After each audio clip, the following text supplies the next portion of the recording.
Ok, une fois que nous terminons la thèse, la transition de la thèse, nous passons maintenant à l'antithèse. Donc, comme antithèse, nous avons le même scénario. On a d'abord IPP, antithèse. Je rappelle que IPP veut dire idée prise de position, c'est-à-dire l'idée qu'on doit défendre. On a encore la première idée, idée argument, explication, exemple et citation. La deuxième idée, idée argument, explication, exemple et citation. La troisième idée, pareil, idée argument, explication, exemple et citation. Ok, une fois qu'on a le plan de l'antithèse, nous allons d'abord rechercher son IPP. Rappelez-vous du sujet, la philosophie est-elle utile? En thèse, nous avons dit que la philosophie est utile. Ce qui fait qu'en antithèse, on ne peut pas encore dire que la philosophie est utile là-bas. Nous allons légèrement contredire. Autrement dit, on va dire que cette utilité a des limites ou bien la philosophie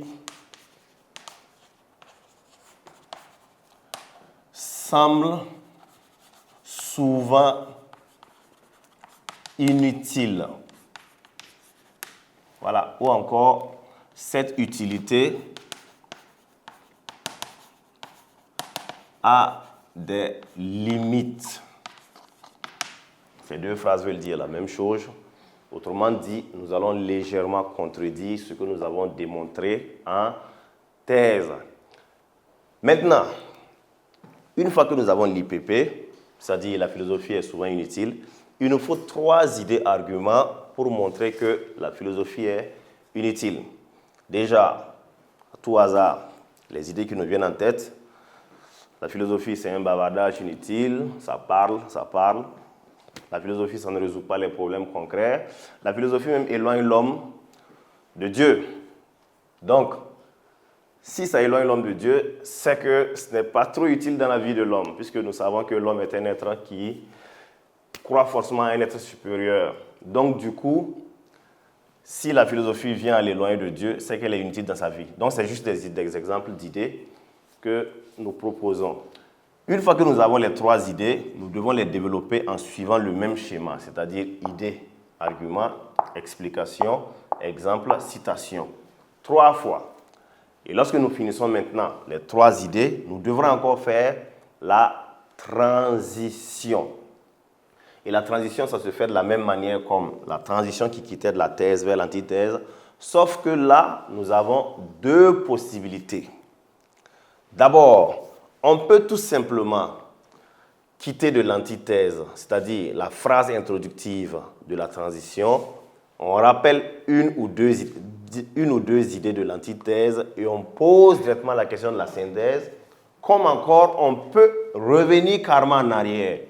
On rappelle la thèse, on rappelle encore l'antithèse et on pose la question de la synthèse. Voici un exemple.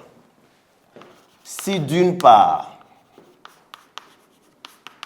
il est ressorti que la philosophie semble être utile dans la vie de l'homme dans la mesure où elle lui confère l'esprit critique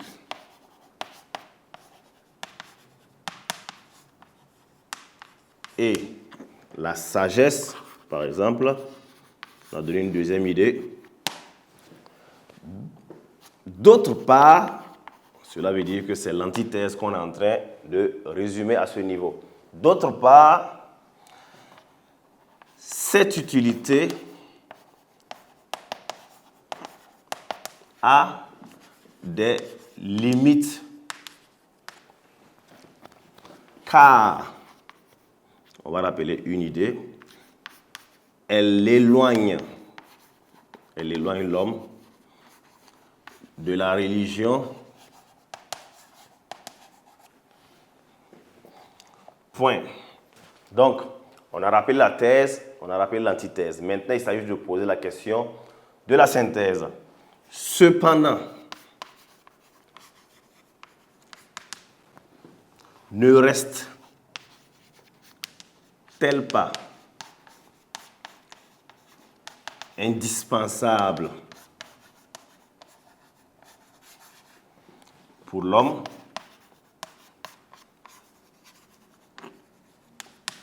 Voilà. Ne reste-t-elle pas indispensable pour l'homme? Ça, c'est la question de la synthèse. Donc, je reprends. Nous avons deux types de transition pour quitter l'antithèse pour aller en synthèse. On peut tout simplement prendre la partie de l'antithèse en rappelant l'IPP de l'antithèse plus une idée et on pose la question de la synthèse. Ou mieux encore, on rappelle la thèse et l'antithèse avant de poser la question de la synthèse. Et on a fait un exemple pour la deuxième possibilité. Donc, si d'une part, ça c'est la phrase introductive, il est ressorti que la philosophie semble être utile. Ça c'est l'IPP de la thèse. Dans la vie de l'homme, dans la mesure où il lui confère l'esprit critique, ça c'est une première idée, et la sagesse, ça c'est une deuxième idée. D'autre part, j'ai oublié par ici. D'autre part, cette utilité a des limites. Ça, c'est l'IPP de l'antithèse. Rappelez-vous, c'est juste là. Cette utilité a des limites car elle l'éloigne de la religion. Ça, c'est par exemple une idée argument qu'on aura à développer. Point. Cependant, ne reste-t-elle pas indispensable? Ça, c'est la question maintenant de la synthèse que nous allons voir tout à l'heure. Donc, c'est comme ça que vous devrez faire une bonne transition. Une fois que vous finissez la transition, nous allons passer maintenant à la synthèse. Voici le plan de la synthèse. On a d'abord l'IPP, synthèse. Et ensuite, nous avons l'idée argument, l'explication, l'exemple et la citation. On va ajouter un deuxième. Idée argument, explication, exemple et citation. Voilà. Si vous remarquez, il y a une différence entre la synthèse, la thèse et l'antithèse. Ici, nous avons 3. Ici, nous avons 3. Ici, nous avons 2. On aurait même pu mettre une seule idée. Tout simplement pourquoi? Parce que la synthèse ne peut pas avoir le même nombre d'idées à développer comme la thèse et l'antithèse. Donc, du coup, au niveau de la synthèse, lorsque l'apprenant arrive à avoir une ou deux idées, c'est déjà salutaire. Donc, du coup, nous trouvons que c'est déjà bien. Et il va les développer de la même manière qu'il a développé la thèse et l'antithèse, c'est-à-dire l'idée argument, l'explication, l'exemple et la citation. Ensuite, la deuxième idée, idée argument, l'explication, l'exemple et la citation. Rappelons que l'IPP de la synthèse disait que la philosophie reste indispensable dans la vie de l'homme. Autrement dit, l'homme ne peut pas vivre sans la philosophie. Et c'est ça que nous allons essayer d'expliquer en synthèse pour mettre ces deux parties d'accord, c'est-à-dire la thèse et l'antithèse, pour les amener tous à comprendre. Si je prends un exemple très simple, pour que les gens puissent mieux comprendre la synthèse, supposons que vous êtes un aîné et vous avez deux de vos frères, c'est-à-dire un qui a peut-être 8 ans et un qui a peut-être 12 ans, qui se disputent. Et vous, vous êtes l'aîné. Dès que vous arrivez, vous les voyez, la première des choses, vous allez les séparer. Et vous allez leur demander qu'est-ce qu'il y a comme problème. Ça, c'est le problème du sujet. Chacun va donner son point de vue. Non, il m'a fait ça. L'autre va dire non, il m'a fait ça.